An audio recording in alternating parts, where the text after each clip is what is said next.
saudara ini. Bukan karena kemampuan kami juga kami ada sampai hari ini. Semata-mata karena Tuhan baik bagi kami. Tuhan mengasihi kami. Dan kami percaya dalam pemeliharaan-Mu. Kami diizinkan Tuhan untuk menikmati hari ini. Menikmati persekutuan bersama dengan Tuhan. Yang kami tahu Tuhan terus melakukan yang terbaik. Terima kasih untuk seluruh jemaat-Mu. Terima kasih untuk semua yang boleh ambil bagian dalam tugas-tugas pelayanan tempat ini. Kami tahu semua datangnya dari Tuhan dan kami kembalikan untuk hormat kemuliaan dan Tuhan. Saatnya kami dulu dengarkan firman-Mu, bicara Tuhan bagi kami sekalian, sampaikan inisiatif-Mu buat kami tidak hanya pendengar, tetapi pelaku firman Tuhan. Dalam nama Yesus, kami berdoa dan bersyukur. Haleluya, haleluya. Mari sama-sama kita katakan amin. Silakan dulu semuanya, Bapak Ibu Tuhan, selamat sore dan shalom. Sekali lagi shalom. Haleluya. Bersyukur bersama-sama di tempat ini pada sore hari ini. Apakah Tuhan saya boleh ada di tempat ini tentu karena kerajaan Tuhan ya. Sebenarnya rencana saya ke Purwokerto itu sudah beberapa bulan yang lalu ya. Tapi tertunda karena ya satu dengan hal ya. Saya di bulan Februari sekalian itu jatuh sebenarnya kemudian terpeleset dan kemudian malah bengkak lalu harus masuk rumah sakit sekalian.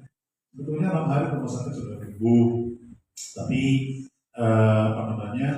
oleh karena obat yang saya konsumsi selama 6 hari itu begitu keras saudara, kemudian mengakibatkan lambung menjadi luka. Akhirnya setelah saya pulang dari rumah sakit hari ke-10 balik lagi balik lagi ke rumah sakit, dan tahun kedua sudah sekalian setelah balik dari rumah sakit itu kurang lebih 7 hari inap di rumah sakit lagi, kemudian setelah itu sudah balik. Nah balik lagi sudah sekalian ternyata muncul lagi penyakit baru. Saya tanya dokter, dok kok bisa ya? Dia bilang bisa sejak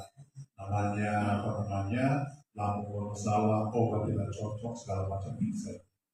Jadi saya total sudah 21 hari di rumah sakit pada waktu itu. Kemudian akhirnya saya harus beristirahat dalam banyak kegiatan, termasuk tugas kantor, tugas pelayanan, di gereja pun sudah sekalian cenderung saya tidak terlibat banyak pelayanan, hanya mengikuti kegiatan tugas. Dan sampai bulan Februari akhir baru mulai. Dan akhirnya saya memutuskan waktu itu ya sudahlah, nanti next time ya ada waktunya ke Purwokerto begitu ya. Dan ini adalah kesempatan yang baik buat saya membuat Tuhan besar dan mempertemukan kita. Ya, saya datang dari Margur kepada Ibu, saya dari Jakarta.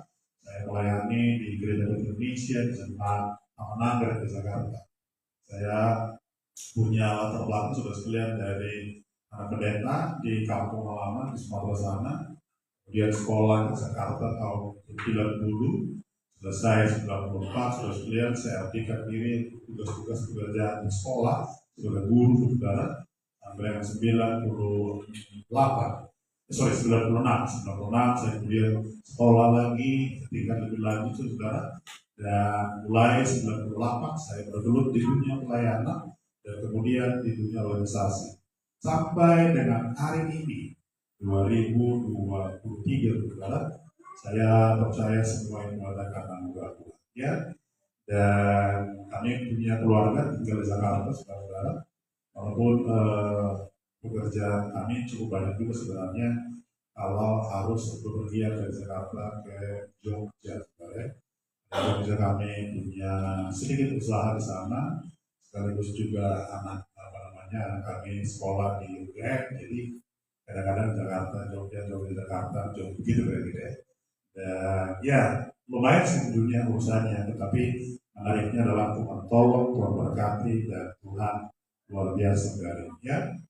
Hubungan perjumpaan saya untuk sekalian dengan berbagai macam jemaat Tuhan dari berbagai macam latar belakang, tentu itu membuat pemahaman pengertian keragaman itu luar biasa.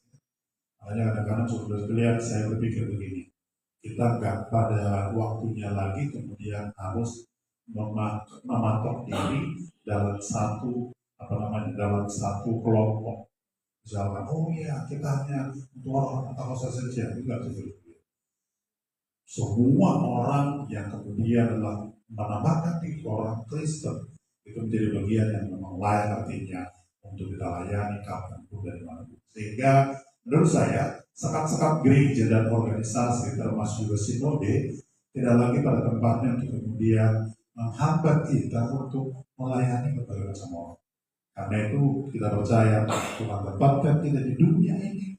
Tuhan tempatkan kita selagi masih ada waktu bahkan juga kesempatan dan kita melayani siapapun yang dapat melayani. Ya saya kira ini perkenalan singkat saudara sekalian. Nanti kita bisa ngobrol-ngobrol banyak hal tentang hal-hal yang mungkin menyangkut tentang latar belakang bahkan juga pekerjaan dan lain sebagainya. Nah, sekarang sekarang kita akan renungkan firman Tuhan dengan tema pola pikir pemenang ya, pola pikir pemenang. Saya ajak kita membuka kitab Roma pasal yang ke-8 dimulai ayat 31 sampai dengan ayatnya yang ke-37. Roma pasalnya yang ke-8 ayat 31 sampai dengan 37 dengan tema pola pikir pemenang atau winner mindset. Jadi setiap kita harus punya itu juga sekalian. Nah, kalau kita Roma katakan seperti ini. Sebab itu apa yang kita katakan tentang semuanya itu. Jika Allah di pihak kita, siapa yang akan menjadi lawan kita? Ia yang tidak menyayangkan anaknya sendiri, tetapi yang menyerahkannya bagi kita semua. Bagaimanakah mungkin ia tidak mengaruniakan segala sesuatu kepada kita bersama-sama dengan dia? Siapakah yang akan menggugat orang pilihan Allah? Allah yang membenarkan mereka? Siapakah yang akan menghukum mereka? Kristus Yesus yang telah mati, bahkan lebih lagi yang telah bangkit, yang juga duduk sebelah kanan Allah, yang malah menjadi pembela bagi kita. Siapakah yang akan memisahkan kita dari kasih Kristus? Penindasan, atau kesesakan, atau penganiayaan, atau kelaparan, atau ketelanjangan, atau bahkan pedang? Seperti ada tertulis, oleh karena Engkau kami ada dalam bahaya maut sepanjang hari. Kami telah dianggap sebagai domba-domba sembelihan. Tetapi dalam semuanya itu, kata kita Bapak, kita lebih daripada orang-orang yang menang oleh Dia, apa katanya? Yang telah mengasihi kita. Jadi mereka sudah yang sebetulnya orang percaya itu adalah orang-orang pemenang. Amin Bapak Ibu. Iya, jadi kita nggak boleh berpikir sudah sekalian kita ini orang-orang curang gitu, orang kalah, nggak mungkin.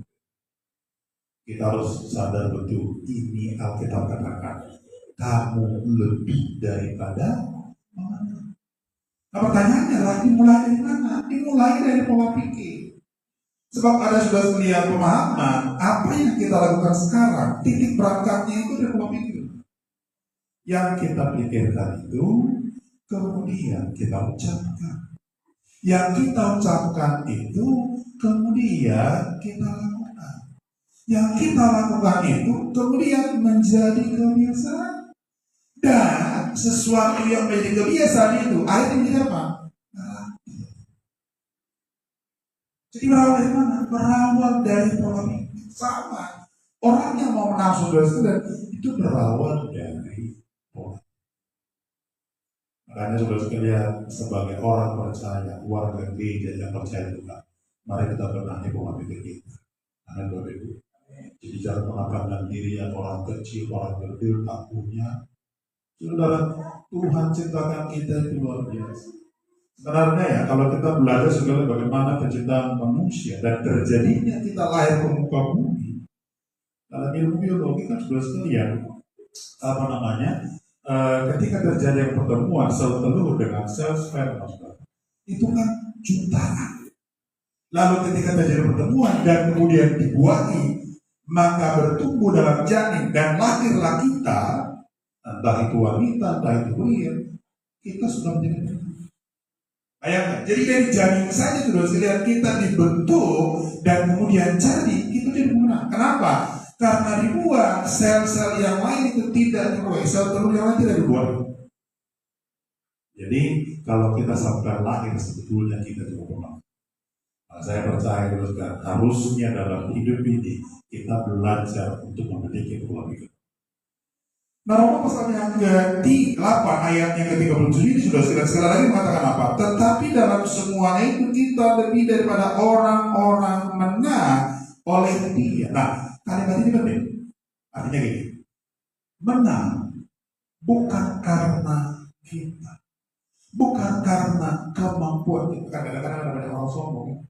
Ya Pak, benar dong saya jadi begini. Saya kan sudah sekolah tinggi-tinggi, saya sudah sekolah ke luar negeri, pengalaman saya banyak, dunia saya jaringannya luas. Kadang-kadang jadi sombong.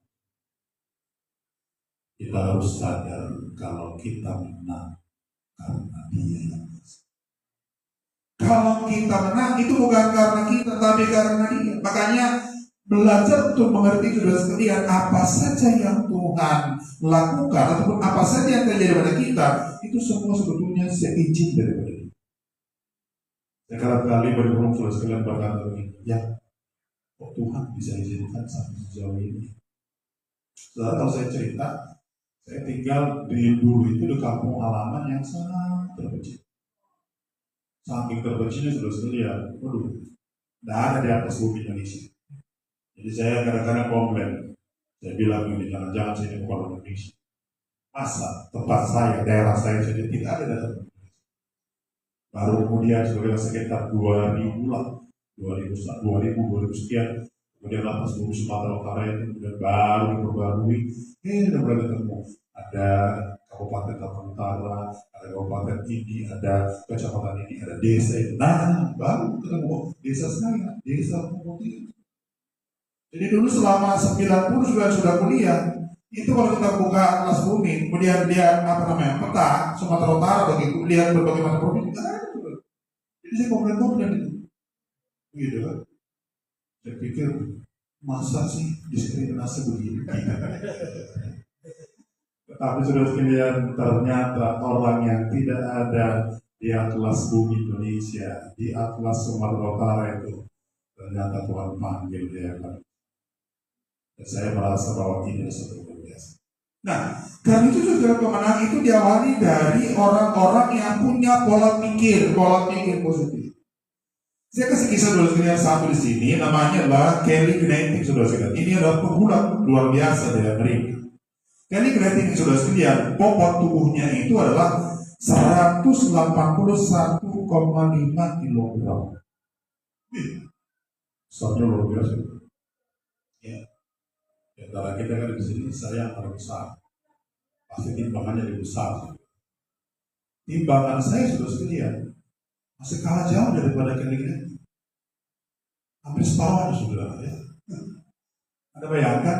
Yang aneh, Kelly Gnating sudah sekalian dia mencoba mengikuti sebuah lomba lari maraton dengan jarak 42,1 km. Bapak Ibu kebayang ya, orangnya tinggi besar, posturnya besar, gede, saudara. Lalu kemudian datar untuk masuk lomba lari maraton. Gak kira-kira 42,1 km. Itu saya kalau disuruh lari 1 km saja udah kos-kosan. Jadi lebih baik pilih jalan daripada lari. Iya kan? Tahu diri. Tapi menariknya, Kelly Gnating sudah justru dengan berat badan seperti dia sudah sekian daftar. Saudara tahu apa yang dipikir oleh dia? Dia berpikir bahwa dia daftar bukan untuk menjadi juara, tapi dia mau menjadi pemenang melawan rasa takutnya, dan kemudian dia mau membuktikan bahwa orang sebesar itu pun dapat menyelesaikan lomba lari maraton 42,1. Lalu itu apa terjadi? Dengan berat seperti itu sudah siap, kemudian dia mulai ikuti start. 12 km pertama sudah selia, dia tempatkan sudah selia ditempuh dengan berlari dengan kecil, kemudian selanjutnya berjalan kaki, dan di tiap perempatan jalan sudah selia dia mencoba berhenti. Untuk apa? Dia berhenti, narik nafas, lalu kemudian untuk mengambil kepala. Lalu menariknya 8 kilometer terakhir sudah lihat, ini merupakan perjuangan terakhir dari Kelly Kinetic, dan kemudian dia berkata, oh saya harus tetap kuat, saya harus bisa sampai di garis finish. Yang menarik adalah dia berkata begini, kalau misalkan saya harus berguling-guling atau misalkan harus tertadi-tadi, nggak apa-apa, yang penting sampai di garis finish. Sudah tahu apa terjadi? Akhirnya Kelly Kinetic sudah sekalian luar biasa. Dia menyelesaikan sudah sekalian lintasan lari itu, dan akhirnya dia menjadi berhasil untuk selesai. Orang lain yang melihat dia tepuk tangan dan luar biasa. Saudara yang tepuk tangan ini bukan ditepuk tangan sudah sekalian gara-gara dia saudara pelari yang bisa sudah sekalian ikut di dalam lomba lari, bukan karena dia juara, tetapi orang tepuk tangan pada dia justru karena dia punya sikap pemberani, pola pikirnya yang positif, dan dia menyelesaikan lintasan lari dari awal sampai akhir. Tapi aku tahu kadang-kadang yang membuat kita untuk tidak menjadi pemenang hambatan dari sini. Makanya kadang-kadang sudah sekalian kita belum bikin apa-apa, keburu ada yang namanya pola pikir tadi. Kamu gak bakal bisa. Model seperti kamu mana bisa? Kamu berusaha seperti nggak bisa lah. Orang lain saja yang sudah sudah malang melintang, sudah punya pengalaman, sudah begini, nggak bisa lagi kamu. Sudah tahu? Itu suara-suara negatif. Itu cenderung sudah sekalian melemahkan. Saya doa pada sore hari ini setiap kita memiliki pola pikir. Amin. Dan kita terus berjuang. Nah, bagaimana caranya juga supaya memiliki pola pikir pemenang dan kita menjadi pemenang? 4 hal sederhana. Yang pertama, pahamilah bahwa kita sedang bertanding. Kita sedang bertanding. Alkitab Bapak berkata dalam 1 Korintus pasal 9:24 dikatakan apa? Tidak tahukah kamu bahwa dalam gelanggang pertandingan semua peserta turut berlari, tetapi bahwa hanya satu orang saja yang mendapat hadiah. Karena itu larilah begitu rupa sehingga kamu memperoleh. Jadi Bapak Ibu, kita kalau mau menang harus sadar kita sedang bertanding. Amin. Salah satu pertandingan kita pertandingan. Bapak Ibu, kekristenan itu diumpamakan seperti pertandingan, gelanggang pertandingan. Kenapa harus dibuat gelanggang? Di gelanggang sudah sekalian, orang harus berkompetisi. Ya, sama seperti sekarang gereja-gereja kadang-kadang berkompetisi, cuma kadang-kadang kompetisinya sehat. Ya kan? Nggak mungkin di Jakarta atau di Purwokerto begitu. Kalau Jakarta sudah sekalian gereja-gereja yang besar itu begitu dia hadir, itu kecenderungannya sering menyedot gereja lain, nggak sehat. Apalagi sudah sekalian mereka menawarkan ide dan itu dan ini, wah cukup. Saya kira sudah sekalian kompetisi boleh, tetapi harus kompetisi yang positif. Nah, kaitan dengan ini saudara sekalian bahwa kita bisa menjadi pemenang kalau kita sadar kita sedang bertanding. Makanya kita katakan apa? Tidak tahukah kamu bahwa dalam gelanggang pertandingan semua peserta turut berlari. Makanya apa? Larilah begitu rupa hingga kita bisa memenangkan. Jadi kita ini semua sudah bertanding. Amin. Apakah sadar bahwa kita bertanding? Amin. Saya berdoa supaya kita sadar. Sama-sama katakan, saya sedang bertanding. Wah, saudara sedang bertanding. Ya, makanya hati-hati. Jangan ada di antara kita yang kemudian menjadi penonton. Penonton itu lebih pintar dari pemain. Karena dia saksikan kesebelasan. Atau mungkin pertandingan bulu tangkis atau yang lain. Kadang-kadang penonton itu jauh lebih, kenapa ke situ? Kenapa ke sana? Kenapa ke ini? Wah salah itu tadi. Wah, komentarnya luar biasa. Tapi kadang-kadang kalau orang jadi penonton tuh enak tuh. Enaknya apa? Pokoknya nggak mikirin. Namanya itu penonton, cuma komentar. Tapi kalau mereka sedang bertanding, makanya saya mendorongkan bersama-sama. Kalau kita mau menjadi pemenang, sadari bahwa kita sedang bertanding. Orang yang sudah sedang tahu bahwa dia sedang bertanding, sudah sedang harus memiliki tekad dan usaha yang sungguh-sungguh. Makanya, jika kita sedang memaknai diri saudara-saudara sekalian menjadi seorang yang bertanding, yang pertama, tidak ada waktu bagi kita bersantai-santai. Dan ya, kita tidak akan mungkin duduk lalu termenung lalu terdiam, gak bikin apa-apa, enggak ada. Kita juga harus ingat ada aturan dalam gelanggang pertandingan. Makanya pertandingan sudah sekalian gak mungkin artinya sesuka kita. Apa? Jadi menurut Kristus Bapak Ibu gak boleh sesuka kita. Lalu kita boleh semua suka saya aja gitu. Gak bisa saudara. Harus ikut aturan. Aturannya apa? Tuh firman Tuhan. Apalagi sudah sekalian, kalau kita maknai bahwa kita sedang bertanding, kita tidak boleh berhenti sebelum garis finish.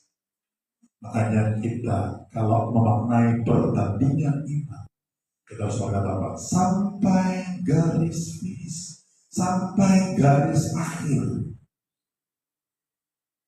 Kristen disebut menang, Bapak Ibu, bukan hanya di awal. Jadi artinya gini, kita tak boleh semangat-semangat di awal.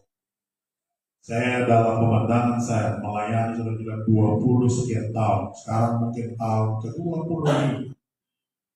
Ya, 25, tahun ke-25. Saya sudah melihat banyak ketemu jemaat di awal, semangat luar biasa. Tapi saya tidak bisa dikelola semangat itu terus-menerus sampai semangat di awal saja tidak bisa jadi pemenang. Kenapa?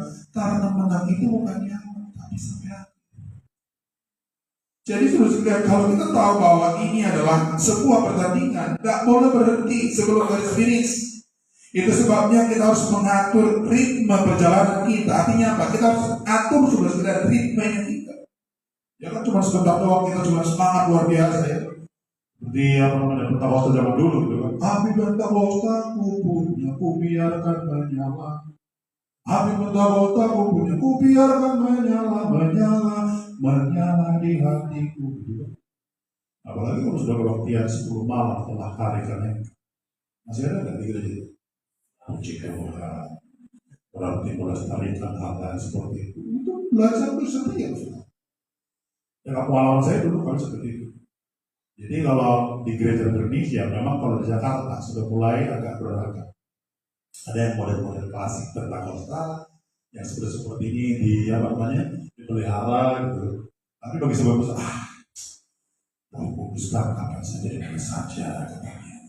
Jadi gak cuma hanya 10 hari, masa cuma 10 hari Roh Kudus dibatasi katanya. Udahlah katanya.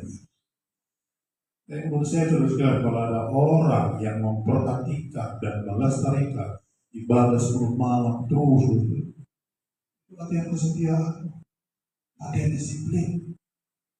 Ya, mungkin bagi orang tertentu ya, saya pikir perlu sekalian. Memang Roh Kudus kapan saja dengan saja berkarya. Tetapi kalau ada orang yang sudah membuat planning seperti itu, sebuah pembelajaran, luar biasa. Kita perlu mengatur ritme perjalanan. Maka saya berkata kepada kita, ketahuilah kita semua. Yang kedua, saudara sekalian, bagaimana caranya kita menjadi seorang pemenang? Pahami bahwa Tuhan berpihak kepada kita. Tuhan itu berpihak kepada orang percaya. Dalam Mazmur pasal 44 ayat 7 dan 8 dikatakan, sebab bukan kepada panahku aku percaya. Ini kata Daud. Dan pedangku pun tidak memberi aku kemenangan. Tapi Engkaulah yang memberi kami kemenangan terhadap para lawan kami dan orang-orang yang membenci kami. Kau beri malu. Ini harus ada. Mau menjadi pemenang, ingat Tuhan berpihak kepada kita. Amin Bapak Ibu. Sama-sama katakan Tuhan berpihak kepada saya. Oh itu luar biasa. Makanya kalau sudah Tuhan berpihak kepada saudara, makanya kan Paulus berkata, jika Allah di pihak kita, siapa yang jadi lawan? Itu artinya apa? Allah berpihak kepada kita, Tuhan berpihak kepada kita. Makanya dalam banyak teks sudah disebutkan, Tuhan berperang gantikan kita. Saya pikir saudara sekalian ini menjadi sangat penting. Makanya seperti pengalaman daripada Daud saudara dalam 1 Samuel pasal 17 ayat 45-47 saudara sekalian, Tuhan berperang bersama kita. Bayangkan logika mana yang masuk? 5 batu dengan umpan melawan Goliat tinggi besar. Alkitab berkata 6 hasta 1 cekal. Lalu dia punya pedang yang sangat besar, pakaiannya luar biasa. Logika mana bisa mengatakan bahwa yang hanya punya peralatan sederhana bisa mengalahkan? Dan sebetulnya kita mau menjelaskan bahwa jika Tuhan berpihak kepada kita, apa saja kita buat pasti akan berhasil. Makanya persoalannya sudah sekalian, kita harus mendapatkan perkenan. Kita harus mendapatkan keberpihakan Tuhan. Karena itu doa kita tiap pagi harusnya, Tuhan kiranya Kau berpihak kepada kami. Sudah tahu kalau Tuhan berpihak kepada kita, yang sulit menjadi mudah, bahkan yang tak mungkin menjadi. Amin Bapak. Dan ini saudara sekalian pasti nyata dalam diri kita. Saya ingat saudara sekalian satu kali kami membuka usaha di Jakarta saudara. Lalu istri saya itu punya joinan dengan 2 teman. 2 teman saudara sekalian buka sebuah perusahaan, lalu perusahaan itu bergerak di bidang kafe. Namanya dulu Bubble Tea Cafe. Dulu pertama-tama tahun 90 sekian saudara sekalian di Taman. Jadi mereka bertiga. Lalu saudara sekalian di situ ada yang namanya ya share saham lah ya. Sini berapa persen, sini berapa persen. Ternyata sampai usaha itu kemudian bangkrut, sebetulnya bukan karena tidak untung, tapi karena perilaku orang di dalam. Istri saya itu sudah sekalian pada awalnya dia saja, nggak bisa bikin apa. Sampai kemudian disebut pilot. Nah, tapi pilot itu juga aneh. Pilot karena hanya kata 2 temannya. Sebab tiap tahun tidak ada pembagian hasil usaha. Akhirnya beberapa teman istri saya berkata begini, sudah aku bikinkan saja laporan, bla bla bla bla bla. Ya, tapi nanti kalau laporan ke hukum begini malah kita bukan dapat, malah tidak butuh. Ya, coba aja bikin, nanti kita akan bantu gitu. Kita tahu ada satu anak Tuhan, Kapolres di Jakarta Selatan itu dari NTT, kemudian ketemu kita sepakat. Lalu kemudian dia coba tangan, Bapak tahu, dalam kurun waktu 2 minggu persoalan itu selesai. Lalu kemudian 2 temannya ini pada akhirnya mengajak untuk berdamai. Oke, berdamai, tapi damainya bagaimana? Akhirnya saudara sekalian, yang sekian lama beroperasi, kemudian pembagian hasil usaha itu tidak ada, lalu kemudian mahkamah hukum saudara sekalian, kemudian dibuatkan sebuah pemerintah. Sampai Kapolres itu berkata, Ibu Margo, kayaknya ada sesuatu yang sampai Ibu Margo. Jadi saya berkata lagi, iya, ada sesuatu yang Tuhan berpihak. Saudara, itu luar biasa. Dan saya bilang begini, kalau yakin bahwa Tuhan berpihak, masalah yang rumit pun bisa selesai. Ini adalah menjadi hal luar biasa. Bapak Ibu saya berdoa supaya kita setiap kali sudah sekalian belajar mengerti diri. Ketakutan sering terjadi sudah sekalian pada kita kalau kita sudah sekalian berpikir berjalan sendirian, melakukan sendirian. Harusnya kita berpikir Tuhan berpihak kepada kita. Itu sebabnya orang yang memahami bahwa Tuhan berpihak kepadanya harus percaya kepadanya, berserah kepadanya, melakukan apa yang diinginkan Tuhan dan diam. Lalu Tuhan membiarkan kita akan melihat. Saya sangat berdoa saudara sekalian bagian ini akan menolong kita bersama. Makanya dalam Alkitab sudah ada kisah Gideon waktu dia sudah mau menaklukkan Midian. Sudah tahu Gideon? Gideon sudah sekalian mendatangi malaikat Tuhan berkata, hai pahlawan yang gagah perkasa. Gideon berkata, nggak mungkin lah. Kalau kita melihat Gagah Perkasa, mana itu perbuatan Tuhan yang lama? Katanya lah kita hebat, katanya Tuhan kita luar biasa. Mana? Sekarang kami semua jadi tawanan, kata Gideon. Oh tidak, kamu akan dipakai Tuhan untuk mengalahkan orang Midian. Menariknya adalah waktu Gideon meyakinkan diri untuk berperang melawan Midian itu sudah luar biasa. Dia serukan orang saya, siapa yang mau ikut bersama dengan saya? Ayo kita melawan Midian, katanya. Sudah tahu? 32.000 orang datang kepada bisa. Tapi tahu sudah sekalian, Tuhan berkata Gideon, terlalu banyak orang. Jangan-jangan mereka nanti sombong, atau jangan-jangan mereka nanti pukul-pukul dada mereka, berkata, ini kan kita besar, kita akan kuat. Lalu kata Tuhan, kamu kasih tahu sama mereka, siapa yang takut dan gentar, pulang. Ini ternyata cuma kalimat itu saja yang dikatakan oleh Gideon. Ini pulang seorang 22.000 orang. Berarti dari 32.000 orang, 22.000 orang sebenarnya itu hanya pengikut yang biasa-biasa. Seketika jumlahnya 10.000 orang, sudah tahu, Tuhan berkata kepada Gideon, tetap masih terlalu banyak. Suruh mereka turun minum. Siapa yang minum membawa air di tangan, pisahkan.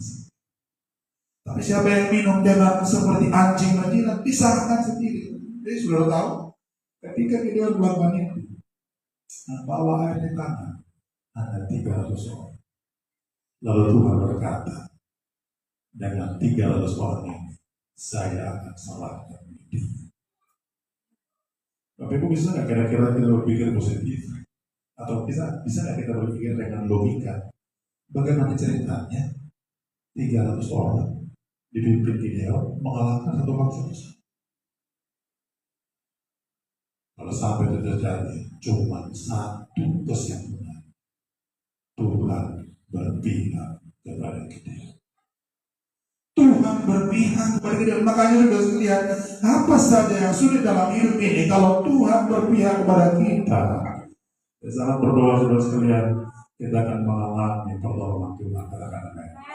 Sekali lagi katakan, Tuhan berpihak kepada saya. Itu adalah iman. Dari itu mulai hari, mulai minggu, aktivitas awal minggu, bahkan bulan, bahkan nanti berganti tahun, selalu dengan prinsip Tuhan berpihak. Makanya kita berkata, aku tak dapat jalan sendiri, Tuhan tolong padaku. Ini menjadi doa, nyanyian, tapi sekaligus pernyataan iman. Andai saja kita lakukan seperti itu, menurut saya kita bisa menjadi. Yang ketiga, saudara sekalian, apa caranya dan bagaimana caranya kita menjadi seorang pemenang? Saudara sekalian, sadari bahwa kita telah dipilih, ditetapkan untuk menjadi pemenang. Sejak awal Tuhan pilih kita, Tuhan tetapkan kita jadi pemenang. Makanya dalam Yesaya pasal yang 41 ayat 8 sampai 10 katakan, tetapi kalau Israel, hai hambaku, hai Yakub yang telah kupilih, keturunan Abraham yang pasti engkau telah kuambil dari ujung-ujung bumi, dan yang telah kupanggil dari penjuru-penjurunya. Aku berkata kepadamu, engkaulah hambaku, aku telah memilih engkau dan tidak menolak engkau. Janganlah takut, ya, sebab aku menyertai engkau. Janganlah bimbang, sebab aku ini Allahmu. Aku akan meneguhkan, bahkan akan menolong engkau. Lihat, aku memegang engkau dengan tangan kananku. Apa katanya? Yang membawa. Bapak Ibu, ini harus disadari dengan sangat jelas. Tuhan telah memilih, menetapkan kita jadi pemenang. Amin. Sadari bagaimana sudah sekali. Saya kira sudah sekalian, justru inilah yang menjadi pertolongan yang luar biasa. Ada banyak orang merasa bahwa dirinya nggak bisa apa-apa, nggak mampu apa-apa. Dia nggak teliti firman Tuhan, kita katakan, engkau telah kupilih dari ujung-ujung bumi, dan aku memegang tangan kananmu, membuat engkau menjadi apa? Pemenang. Sayang Bapak dan Ibu, ada banyak orang tidak tahu bagian ini. Kenapa? Karena tidak. Bagi saya dan Bapak Ibu sudah sekalian tempat ini, menurut saya ini hal yang luar biasa. Makanya harusnya sudah sekalian tidak ada yang dapat mengubah kemenangan yang telah ditetapkan Tuhan. Kalau Tuhan sudah menetapkan, apa saja tidak ada yang bisa mengubah. Makanya persoalannya adalah, adakah kita sudah sekalian menyadari poin saya tidak akan pernah bergeser kemenangan ditetapkan Tuhan. Yang harus kita berbuat adalah jangan pernah takut dan gentar. Jangan pernah gentar. Percaya Allah selalu memegang tangan kanan kita. Maka hidup kita sudah sekalian terus akan ditolong Tuhan dan dibawa Tuhan menjadi pemenang. Ya kan? Makanya lagu kita berkata apa? Yesus memegangku dengan tangan kanan. Yesus memberiku kemenangan. Yesus memegangku dengan tangan. Tapi aku tahu nggak kira-kira maksud daripada Tuhan memegang dengan tangan kanan? Orang kalau memegang dengan tangan kanan sudah sedia. Tak pernah yang namanya pegangnya itu harus tahu. Perhatikan orang tua kalau pegang anaknya tangan kanan. Itu artinya Tuhan melakukan hal-hal besar. Saya ingin berkata kepada kita, justru di sini letaknya kita akan melihat bahwasanya pilihan Tuhan bagi kita menjadi pemenang. Jadi Bapak Ibu, pola pikir lama itu kita harus buang ya. Misalkan kita berpikir, ya dari pendeta saya kan dari keluarga tidak berada, saya kan dari orang tidak berpendidikan, atau saya kan sudah tahu itu justru sekali lagi dipakai oleh iblis melemahkan. Sudah harus berkata, aku telah dipilih, tidak tahu. Tapi udah aku mengerjakan Tuhan, tidak ada yang bisa menggeser. Makanya saudara-saudara sekalian, menurut saya poin ini harus menjadi nyata di dalam saya. Saya berdoa supaya sore hari ini setiap kita sadar betul kita dipilih, ditetapkan. Kalau Tuhan telah menetapkan kita, gak ada yang bisa menggeser. Makanya tetapkan hati, teguhkan hati, pahami pilihan Tuhan ini. Maka saya percaya bagian yang menolong kita. Yang tepat dan terakhir, bagaimana kita ditentukan? Kita harus punya pola pandang bahwa masalah itu datang sebagai sarana mengukir. Ada orang berpikir sudah sekalian mau menghindari masalah. Makanya banyak orang sudah berpikir, ya pada ada masalah kita hindari. Itu kuncinya adalah cara yang salah. Cara yang tepat adalah ada masalah, hadapi. Karena di dalam kita menghadapi masalah, di situlah Tuhan memberi kekuatan. Dan kekuatan daripada Tuhan itu memampukan kita jadi. Makanya sudah sekalian tidak boleh lari dari masalah. Ingat kalau sudah sekalian Elia ketika dia sudah sekalian hanya dengan satu kata oleh Isabel berkata, besok waktu seperti ini saya akan buat kepada Elia seperti yang dia buat pada Nabi Baal. Sudah tahu? Lari tidak berbeda. Padahal sudah sekalian Elia itu baru saja melakukan apa? KKR besar di Gunung Karmel. Dan dia kalahkan pada sebelumnya. Cuma sepatah kata dari Isabel kemudian membuat dia kalah kabur, lari. Kondisi seperti itu harusnya tidak boleh bersama. Tapi pahami masalah itu adalah bagian dari. Makanya sudah sekalian ada beda antara pemenang dengan pecundang saudara sekalian. Sehingga kalau kita belajar dari ini, seorang pemenang saudara sekalian selalu memandang masalah dan tantangan sebagai wadah untuk menang. Artinya ini, kalau nggak ada masalah, bagaimana kita mau menjadi menang? Iya kan? Jadi Bapak Ibu jangan berdoa supaya masalah itu tidak ada. Yang perlu doa kan apa? Minta kekuatan dari Tuhan mengatasi masalah. Iya kan? Ada lagunya Ademan Untuk, lagu lama tahun 1180. Tak pernah dia janji selalu kan panas, dan tak pernah dia janji selalu ada hujan. Namun dia janjikan memberi kekuatan. Pada kaki Yesus serahkanlah, serahkanlah, serahkan pada Yesus. Ia akan ganti segala duka menjadi suka. Itu hebat, Yesus. Apakah Tuhan pernah berjanji, oh dari 1 Januari sampai 31 Desember tidak akan ada hujan, semua terang benderang. Warna hidup tidak menjadi hidup. Justru Tuhan sering kasih yang namanya terang benderang, tiba-tiba gelap, tiba-tiba hujan, tiba-tiba banjir, mengguntur saudara. Tapi kau berkatakan, dia memberi kekuatan.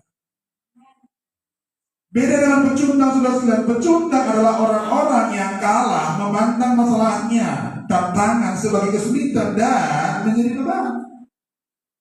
Jadi kalau pecundang saudara, dia udah dalam masalah nih, aduh, gimana ya, aduh. Saudara, saya berharap setiap kita hari ini bukan pecundang dari mana. Amin. Apalagi sudah sekalian, itu sebabnya pola pikir pemenang melihat peluang di balik ketidakmungkinan, melihat upah di balik penderitaan. Jadi bagaimana kita memandang saudara kesulitan yang ada? Justru di sana kita akan lihat Tuhan mampukan kita menghadapi lubang. Pemenang sudah akan memiliki sikap dan mentalitas positif. Baginya boleh saja pergumulan ada. Tapi orang kalah memiliki sikap dan mentalitas yang negatif. Pemenang selalu optimis. Orang kalah selalu pesimis. Ya kan? Makanya saudara sekalian sangat tipis perbedaan. Apalagi saudara sekalian pemenang selalu menjadi bagian daripada jawaban. Sedangkan orang pecundang atau kalah justru bagian dari masalah. Kita ini ciptaan Tuhan saudara bukan menjadi penyebab masalah. Kita bukan problem maker, tapi kita adalah problem solver. Menyelesaikan masalah. Jadi pemenang saudara mengatakan, kalau misalkan melihat gelas itu sekian sih. Tapi kalau pecundang melihat gelas saudara, gelas ini sekian kosong. Beda pelawatannya. Jadi menurut saya sudah sekalian, tergantung bagaimana pola pikir kita. Itu sebabnya sudah sekalian perlu membuat pola pikir kita menjadi positif di hadapan Tuhan. Dan saya pikir ini yang perlu kita gali dan kemudian kita temukan dari kita. Pemenang mengatakan saudara sekalian dan melihat saudara sekalian, kalau ini barang donat, melihat kue donatnya. Tapi orang kalah melihat lubang daripada donat. Kalau cuma lihat lubang donatnya, mau makan apa saudara? Iya kan? Gitu kan? Gitu. Jadi kalau saudara sekalian mau tahu apa itu bedanya pemenang dan pecundang, lihatlah kue donat. Kalau Anda cuma tertuju pada lubangnya, berarti pecundang. Tapi kalau Anda melihat donatnya, pemenang. Tinggal dinikmati saudara. Ya. Mau bikin teh boleh, bikin kopi boleh. Ya. Nah, sekolah minggu juga punya lagu itu. Hidup tanpa Yesus seperti donat. Seperti donat. Seperti donat. Hidup tanpa Yesus seperti donat. Ada lubang kosong di tengah hatinya. Jadi jangan tanpa Yesus sudah sekalian. Seperti donat kosong terus saudara. Ya. Saya doa kita bersama-sama hari ini punya pola pikir pemenang. Dan saya berkata saudara sekalian, itu sebabnya bagian ini penting. Makanya saudara sekalian, pemenang melihat kehijauan di padang pasir. Orang kalah melihat cekungan pasir dalam kehijauan. Beda perspektif. Pemenang tidak akan menyerah pada saat mengalami kegagalan. Orang yang kalah sudah menyerah lebih dahulu, bahkan sebelum ia mengalami kegagalan. Karena ia tidak pernah berani membaca. Makanya doa kita sudah sekalian tiap pagi. Tidak boleh berkata, Tuhan, lalukanlah saya. Ambillah saya. Doa itu mesti didoa. Tuhan, beri aku kekuatan menjadi saya. Beri aku kesempatan melihat kemurahan Tuhan, kemuliaan Tuhan dari masalah yang kau izinkan. Saudara, kalau ini terjadi, saya pikir semua kita pasti berdoa. Karena itu sudah memiliki pola pikir kemenangan. Maka saya percaya kapan saja, di mana saja kehidupan kita akan terus di bawah Tuhan mengalami kebaikan. Tuhan tolong kita sore hari ini. Tuhan bawa kita menjadi pemenang dan terus mengukir hidup yang terus berkenan pada. Amin. Mari tepukkan kepala kita. Sebentar banget musik, mari maju ke depan. Yesus memegang dengan tangan kanan